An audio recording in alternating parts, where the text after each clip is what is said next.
Our motoring tip of the week concerns gas-charged lift supports. Quite a mouthful for a pretty simple little part, ×2 on this minivan, holding up our heavy tailgate. Now, if you've got an SUV, minivan, crossover, station wagon, or any hatchback, you've got at least one, probably two, and maybe more than two.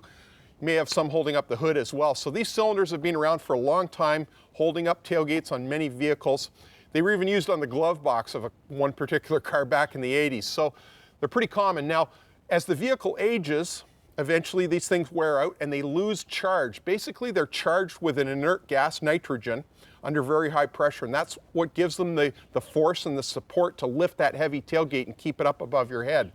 And you'd be amazed how heavy that tailgate is when you decouple these. So for safety reasons, a couple of things. You need an alternate method of supporting the gate when you're working on it.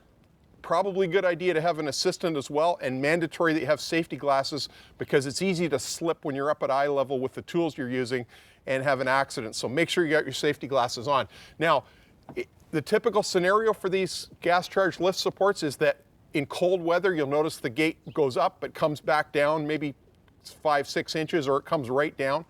And as the vehicle ages and the weather gets colder, it's more and more of an issue. So replacing them is the thing to do. Now you're going to replace both of them. They're not terribly expensive. For a Chrysler minivan, these ones were $37, $38 list price each ×2.